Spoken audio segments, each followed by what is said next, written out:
靚湯，身體好健康。大家好，歡迎收睇天下衛視健康飲食節目《精緻靚湯》。我係 Yanny，喺我身邊嘅你依然都係湯師傅。湯師傅好 ，Yanny 你好，觀眾朋友大家好。湯師傅啊，我哋呢個秋冬進補咧，得到咗我哋好多觀眾嘅反響啦。我知道你今日又準備咗一個極度滋潤嘅呢個湯俾我哋喎，不如介紹下。我今日呢個咧就係響螺花膠煲哈密瓜。響螺花膠煲哈密瓜。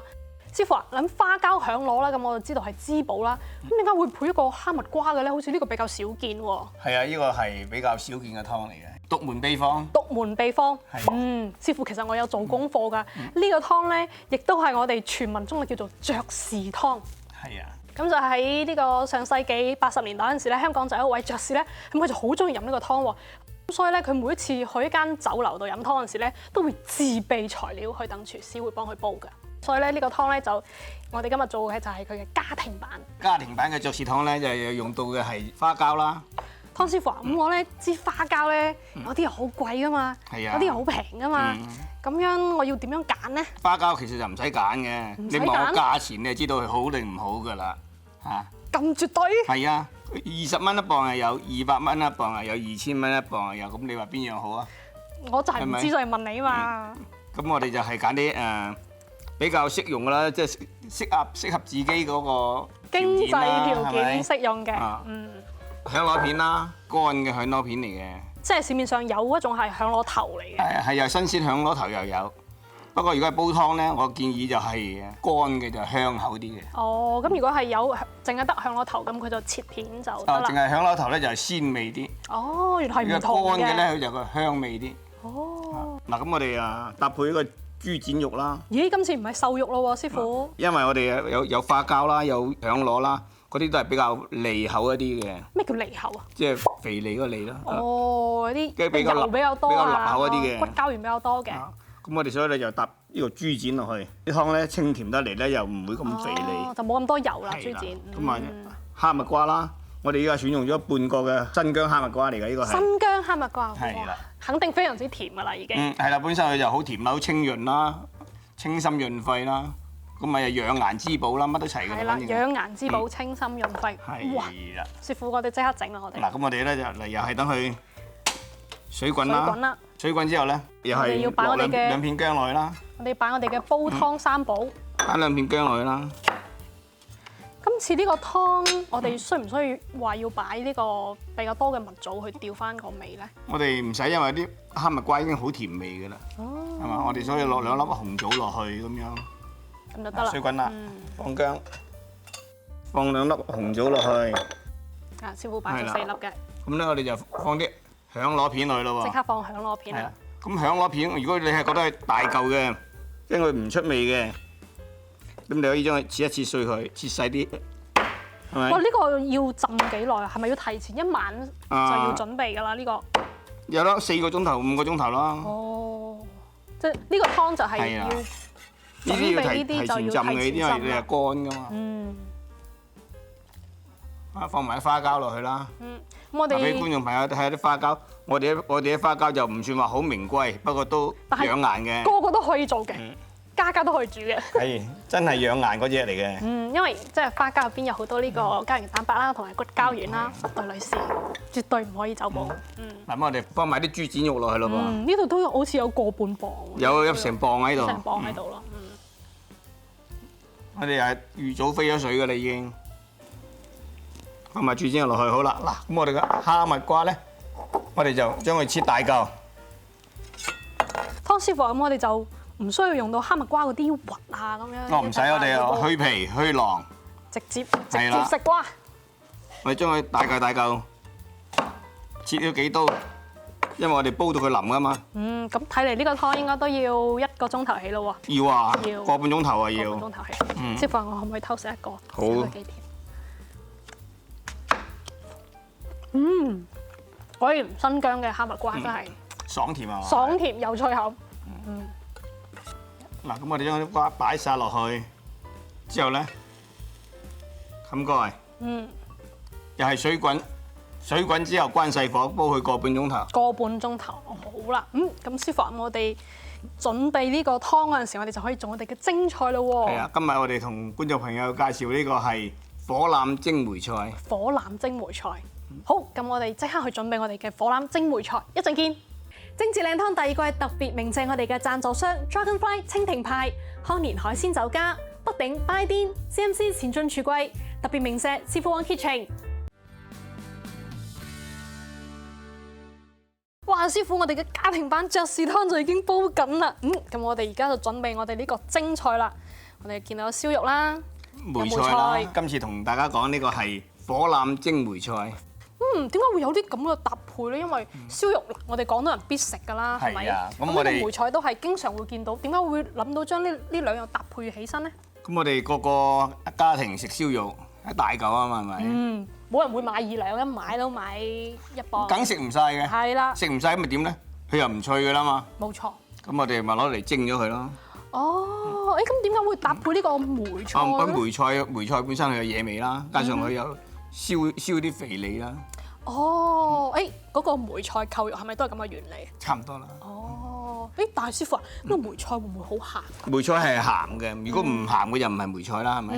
咁啊梅菜我哋買翻嚟之後咧，我哋將佢撕開佢之後，用清水嚟到浸泡佢，攣下水，浸到佢淡咗口啦。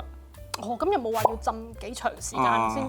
佢差唔多個零2個鐘頭啦。哦，所以買翻嚟嘅梅菜要浸個零2個鐘頭之後係啦，咧咁我哋先再仲要扭乾水佢。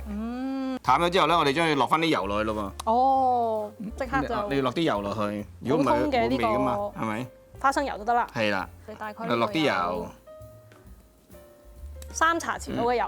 落啲糖。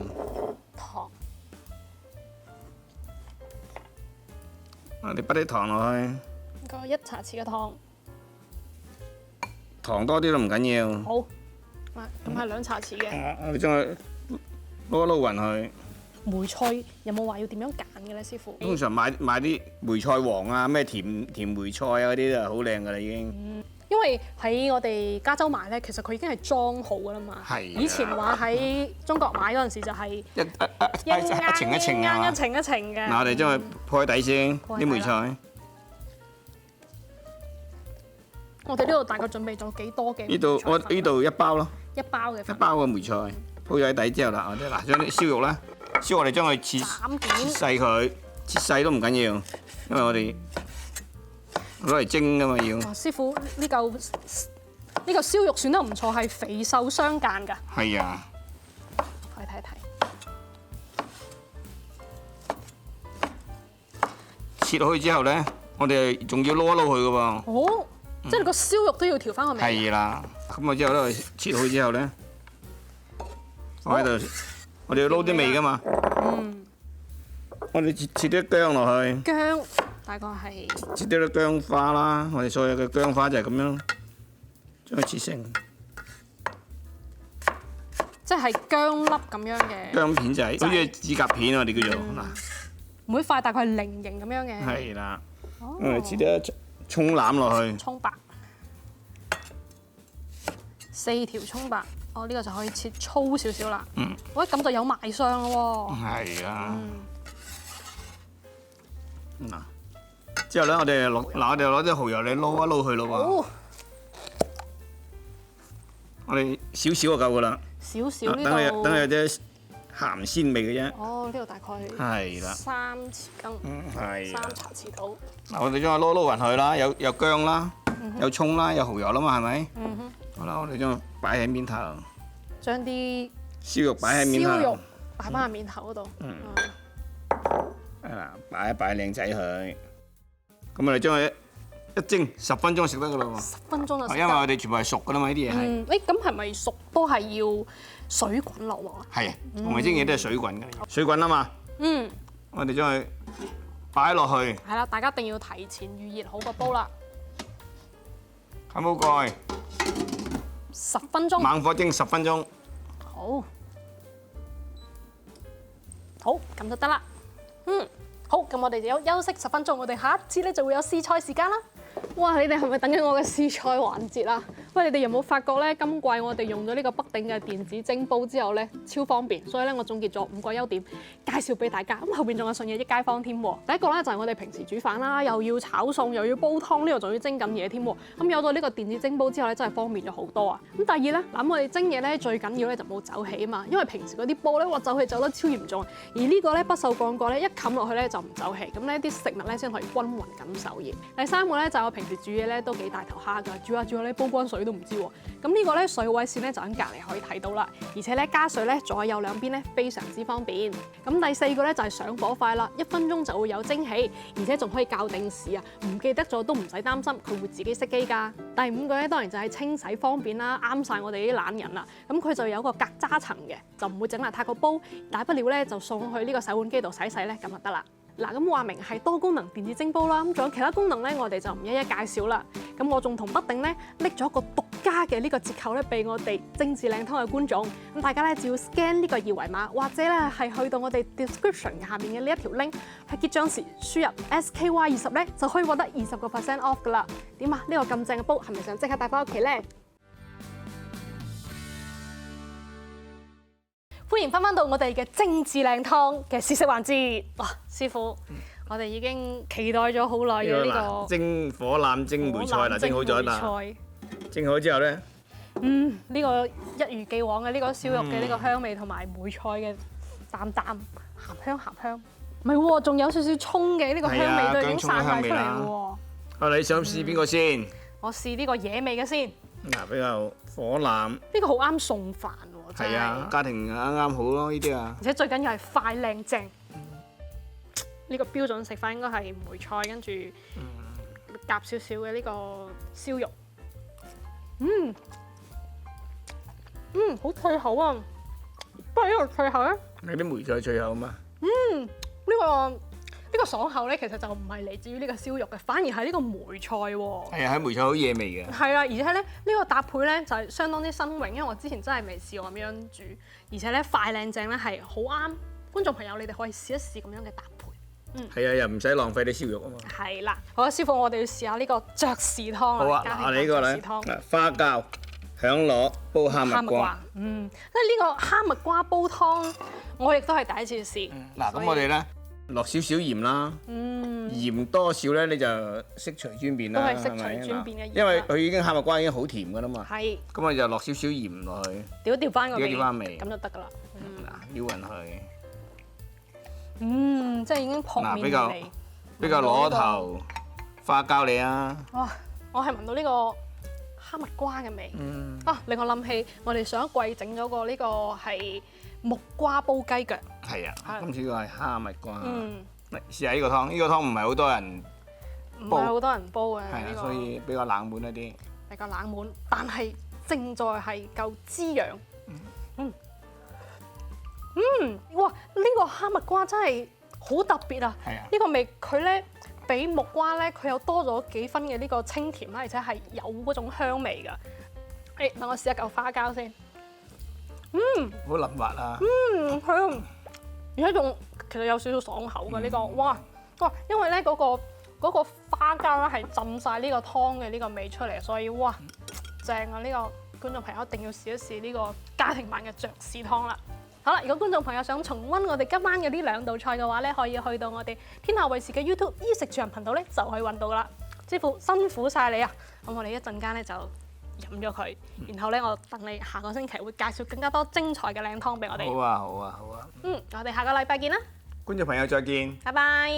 係啦，好似我哋呢中意美食嘅人咧，對廚房係一定會有要求喎。咁對於升級廚房應該點樣做呢？今日我就請到咗 ZMC 前進廚櫃嘅 Coordinator Becky 嚟解答我個問題。係咧 ，Becky，我想升級我屋企嘅廚房啊，咁我應該點樣做好呢？欣妮你好啊，咁咧我哋會推薦你第一步揀好自己心水嘅廚房風格咯，因為好多人第一時間咧冇諗法嘅時候，咁咧我就會推薦大家去睇我哋嘅展廳啦，可以睇到真實嘅效果同埋佢哋廚房一啲功能嘅實用性。咁第二點咧，我就會推薦聯繫我哋嘅 contractor， 即係我哋嘅裝修師傅，因為咧我哋需要向佢哋了解到我哋呢個項目嘅可行性啦、範圍啦，以及項目所需要嘅時間，同埋仲有一樣好重要嘅嘢咧，就係裝修師傅佢哋嘅 schedule 咧，其實都係比較唔一樣嘅。咁第三點咧就係測量尺寸嘅。前階段咧，我哋會建議客人自己做一個簡單嘅測量，測量廚房牆面嘅長度啦、層高啦，同埋一啲電器嘅尺寸。咁第四點咧，我哋就可以攞到第三點準備好嘅尺寸去揾到我哋嘅同事，做一個初步嘅畫圖同報價啦。咁樣咧就可以俾大家了解到廚房改造項目所需要嘅時間同費用。好多謝 Becky。嗱，如果大家咧仲有更加多關於呢個裝修廚房嘅呢個疑問嘅咧，可以去到我哋嘅 CMC 前進廚櫃咧揾 Becky，咁佢會幫到你噶啦。